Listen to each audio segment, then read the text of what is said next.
Alors mes chers amis, il faut se mettre petit pour entrer ce soir et en ce début de nouvelle semaine au lendemain, puisque c'était hier soir et aujourd'hui, du jour anniversaire de la naissance du Rabbi Yud Aleph Nissan hier soir et aujourd'hui, ce soir, on est Motsai Yud Aleph Nissan, on sort ce soir du 11 Nissan et à la sortie de ce 11 Nissan, ce soir, dans le monde entier, il y a des réunions chassidiques. Il y en a en Israël, j'en ai raté une à Jérusalem pour tout vous dire, qui a commencé et j'ai vu malheureusement l'annonce après et je m'en veux.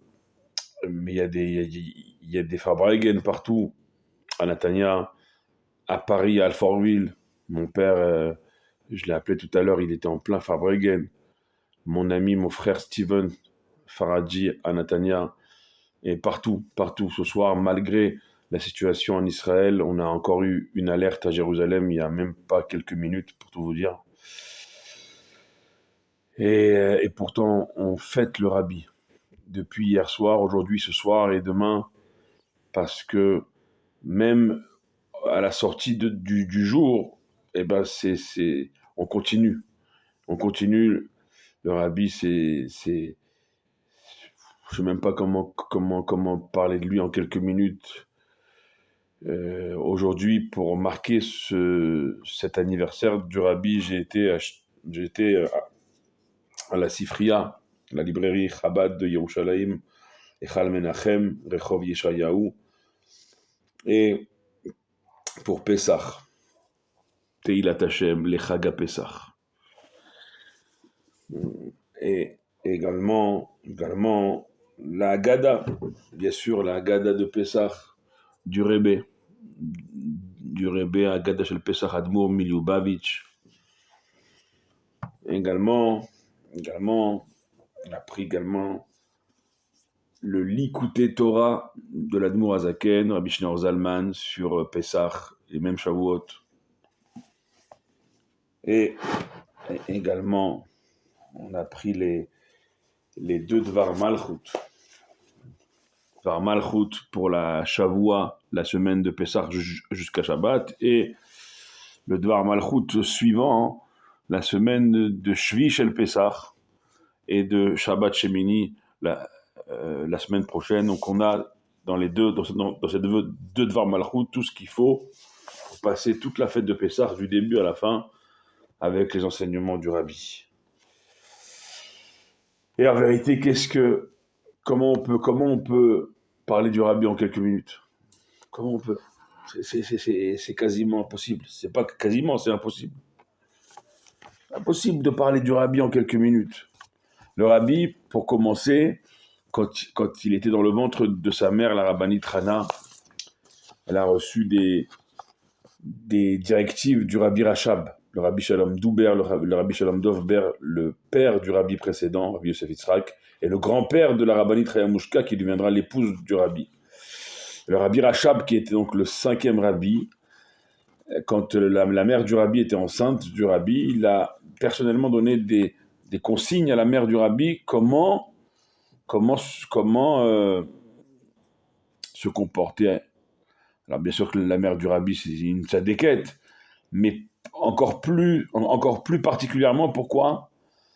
Parce que le Rabbi Rachab, il dit à la mère du Rabbi, tu portes en toi, vous portez en vous une lumière qui n'est jamais descendue dans le monde et qui va descendre par vous dans ce monde, une lumière qui n'est jamais descendue depuis la création jusqu'à aujourd'hui, une lumière Chadasha, une nouvelle lumière, une nouvelle Neshama, une grande Neshama qui va éclairer le monde.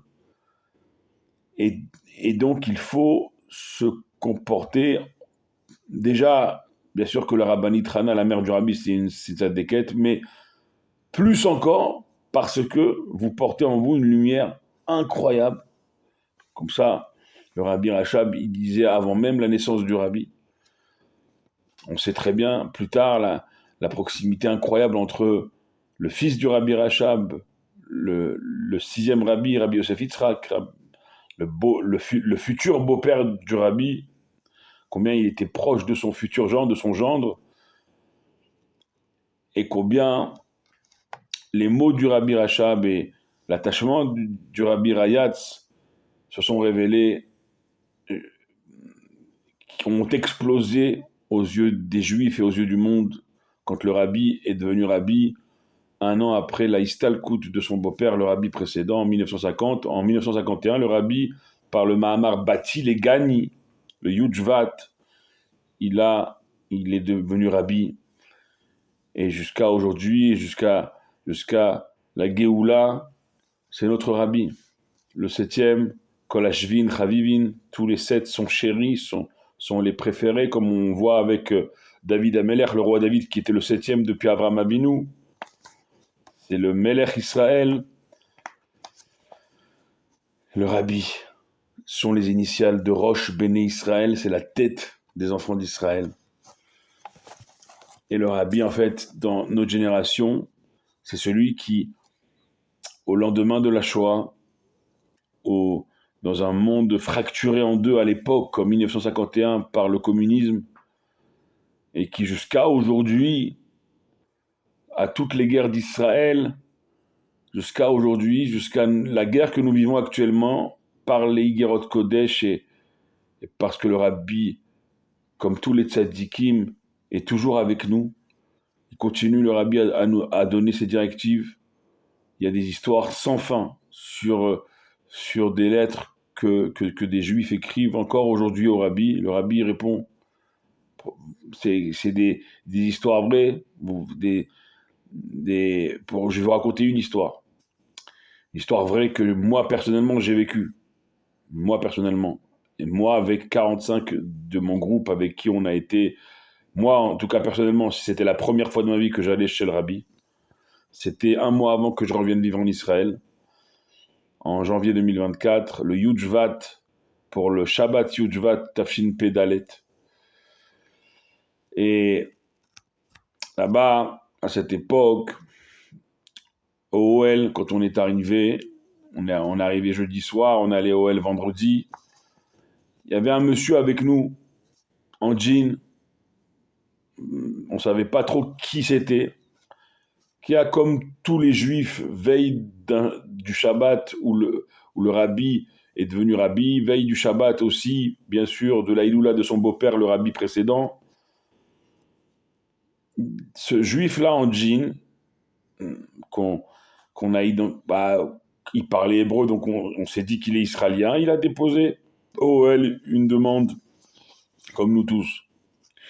Et il s'avère que le lendemain soir, Motsai Shabbat Yudjvat, au 770, on le voit sur l'estrade, à côté des shluchim, et il prend le micro, et il nous parle comme ça. On se dit, mais c'est le monsieur qui était avec nous, on ne sait même pas qui c'est encore.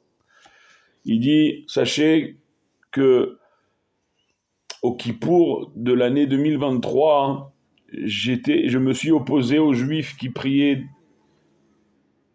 à Tel Aviv, jusque dans les rues. Je me suis opposé à ces Juifs qui priaient jour de Kippour, je me suis opposé. Et quelques jours après, ma fille a été prise en otage le 7 octobre. Sa fille, quand je vais vous dire son nom, vous la connaissez forcément, Noah Argamani. Et hier, donc, il raconte que hier, je suis allé déposer une demande chez votre Rabbi pour que ma fille soit libérée. Et en parallèle, avant Shabbat, j'ai aussi glissé une deuxième lettre dans un volume des Igerot Kodesh, dans un volume des lettres du Rabbi, que je n'ai pas ouvert jusqu'à ce soir, jusqu'à la sortie de Shabbat, jusqu'à ce soir, où je vais l'ouvrir maintenant devant vous pour la première fois. Il ouvre le livre, qu'il n'a pas ouvert depuis la veille où il a glissé la lettre sans ouvrir.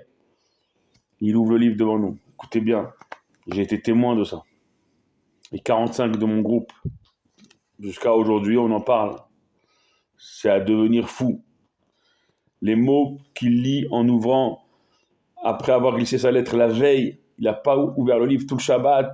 Les shluchim, les envoyés du Rabbi, qui l'ont accompagné dans ce voyage, dans ce Shabbat, ils sont témoins ce livre, il n'a pas été ouvert. Et quel mot il lit? Votre fille sortira prochainement et rentrera prochainement dans votre maison. Et à ces mots-là, ce monsieur qui était même pas avec une kippa, il chope le chapeau du chaliach à côté de lui et il dit, j'ai commencé par vous dire que je me suis opposé aux juifs qui ont prié Kippour avant que ma fille soit enlevée le 7 octobre. Eh bien, en lisant les mots de votre rabbi, en ouvrant le livre alors que j'ai glissé la lettre au hasard la veille et que j'ai pas ouvert le livre et que j'ouvre là où j'ai glissé après ce Shabbat, et je lis ces mots-là que le rabbi me promet que ma fille va être libérée prochainement et qu'elle va prochainement entrer à la maison. Alors non seulement, je vous le dis maintenant, je crois en Dieu, grâce au rabbi, par le rabbi, mais en plus il se met à chanter Yehi Adonenu, que les chassidim, ils le prennent de l'estrade, ils le mettent sur leurs épaules et une simcha, une joie qu'on peut même pas décrire jusqu'à aujourd'hui, 2 ans après. Effectivement, des semaines plus tard, sa fille, Noah Argamani, a été libérée lors d'une opération des soldats israéliens.